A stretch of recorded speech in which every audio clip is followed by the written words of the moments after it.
আর মহাদেব বন্ধুরা, বেশি কিছু বলবো না। তো আজকে টক্সিক নিয়ে একটু কথা বলবো। এতটা দেরি হলো কেন?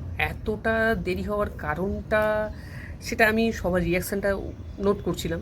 তো সবার রিয়াকশানটা নোট করে আমি ভাবলাম তারপরে না দেওয়া যাবে।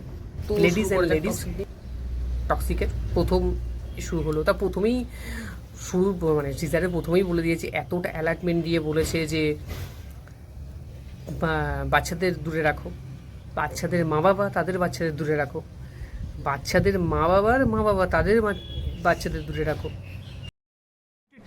अबे जल्दी बोल, कल सुबह पनवेल निकल। সিনেই তারা সুতারিয়াকে দেখা গেল একটা বাড়ির সামনে সিগারেট ফুঁকছে। কেউ বারণ করেছে কিনা জানি না, কিন্তু সিগারেট খাওয়াটা উচিত না খুব একটা, শ্বাসের পক্ষে খুবই খারাপজনক বিষয়। अरे कहना क्या चाहते हो?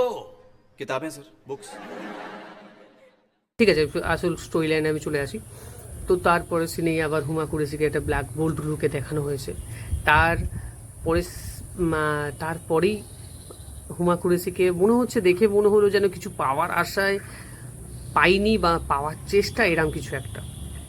ঠিক আছে, তো মেকার যেটুকুনি এখানে করেছে, মেকার্স যার যতটুকুনি সিন তাকে ততটুকুনি দেখিয়েছে লেডিস অ্যান্ড লেডিস বলে, যেটা আমাদেরকে আর কি চিপকে দিয়েছে।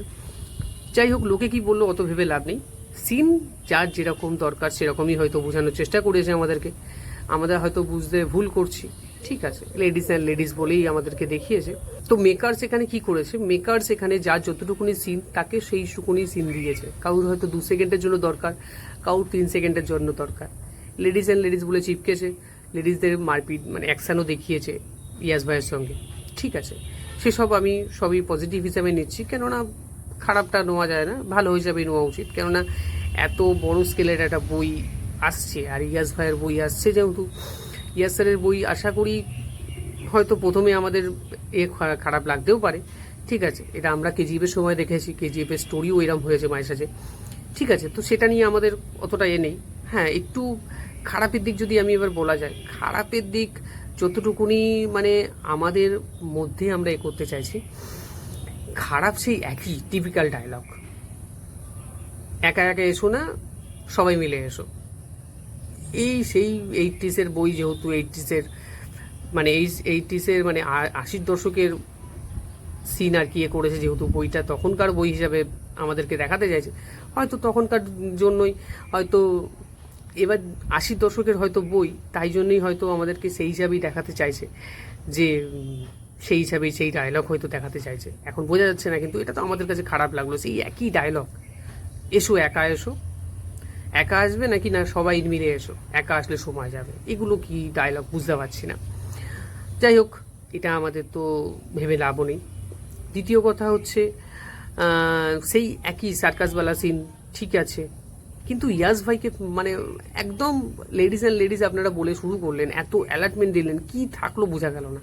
একাই 100, সেই একাই 100 সিন, সেই কেজিএফের সিন, একাই 100 ঢুকে সব শেষ করে দেবে। বাবা 80s আমরা যেটা দেখেছি, একাই সব সিন শেষ করে দিয়েছে।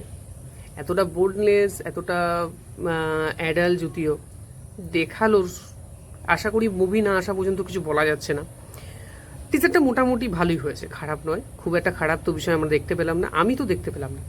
কেননা নেগেটিভটা পুরোপুরি দেবো না আমি, প্রথম দুটো সিন টিজার দিয়ে দিয়েছে অলরেডি। হ্যাঁ, লেডিসদের কিছু কিছু সিন দরকার, মনে হচ্ছে খুব একটা সিন দিতে পারলো না। এখন যার যতটুকুনি ক্যারেক্টার মনে হচ্ছে ততটুকুনি হয়তো শো করতে চাইছে, লেডিসদের পুরোপুরি রিয়াল করতে চাইছে, মানে পুরো টিজারে আর কি তাদের ক্যারেক্টার ওয়াইজ ভাগ করতে চাইছে না। যতটুকুনি মেকার্স তো খেলছে ভাই, মনে হচ্ছে পাবলিকের সাথে খেলছে, পুরোপুরি খেলছে, বোঝা যাচ্ছে একদম পুরো ঘেঁটে করতে চাইছে না, নর্মালভাবে খেলছে। এখন মেকার্স আরেকটা করেছে, আগে যেগুলো নেগেটিভ, যারা এই টিজার নিয়ে নেগেটিভ অনেক আলোচনা হয়েছে, তাদেরকে জুতোর ওপরে রাখলো, তাদেরকে বললো ছেঁড়া গেছে, তোরা নেগেটিভ বল, আমি আরও এর থেকে বেশি নেগেটিভ করব। তো তার সেই সিনগুলোও তো এর মধ্যে রয়েছে। যেমন একটা গুলি শট আছে, একটা মেয়েকে উঠে এসে যখন মারতে আসে তাকে ইয়াস স্যার পায়ে গুলি মারলো, গুলি মেরে সেই মেয়েটার মুখের মধ্যে নিল, তো সেটা ভাই হ্যাঁ হ্যাঁ সেই শটেই মনে হচ্ছে। যাই হোক, এখন একটা মহিলা ডাইরেক্টর হয়ে যে কি করতে পারে সেটা এখন দেখা যাক। তো বই আসলে অবশ্যই রিভিউ দেবো। আর একটা ছোট্ট বিষয়, মেকার্সদের কাছে একটা বড় চ্যালেঞ্জ হয়ে যাবে সেন্সর বোর্ড থেকে বের করা। এখন সেন্সর বোর্ড কতটা কি কাট লাগায়, কতটা কি কাট লাগাবে, সেটা এখন সেন্সর বোর্ড জানে, সেটা তারা আমরা জানি না। এখন মেকার্সের কাছে প্রচুর চ্যালেঞ্জ হয়ে যাবে যে এই বইটাকে কী করে বের করবে ওরা, কতটুকুনি কাট লাগিয়ে বা কাট ছাড়া কতটুকুনি বের করবে। এটুকুনি বলতে পারি ভাই, বাচ্চাদের নিয়ে যেও না, এই বই বাচ্চাদের জন্য না, ঠিক আছে।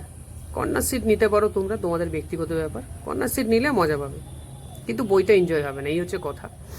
তো মুভি আসলে অবশ্যই রিভিউ দেবো আপনাদের কাছে। আর একটা কথা বলে যাই, কে কী বললো, কে কী ভাবলো সেটা নিয়ে বলা আমার তো দরকার নেই, কেননা একজন মুভি বের করে অনেকটা তার স্ট্রাগল থাকে, তার পিছনে অনেকটা সময় যায়, তাদেরকে সেই স্টোরিগুলো নিয়ে করা যায়। একটা সামান্য ছোট্ট টিজার দেখে আমরা ডিসাইড করতে পারি না যতক্ষণ না মুভি আসছে, ঠিক আছে। তো কেমন লাগলো টিজার আপনারা জানিও আমাকে কমেন্টে, যদি মনে করো। মনে করলে কিছুই করতে হবে না, একবার হালকা করে সাবস্ক্রাইব বাটনটা টিপে দেবে, ঘন্টাটা একবার হর হর মহাদেব বলে নাড়িয়ে দিও। তো আসছি, আবার দেখা হবে কালকে। হর হর মহাদেব।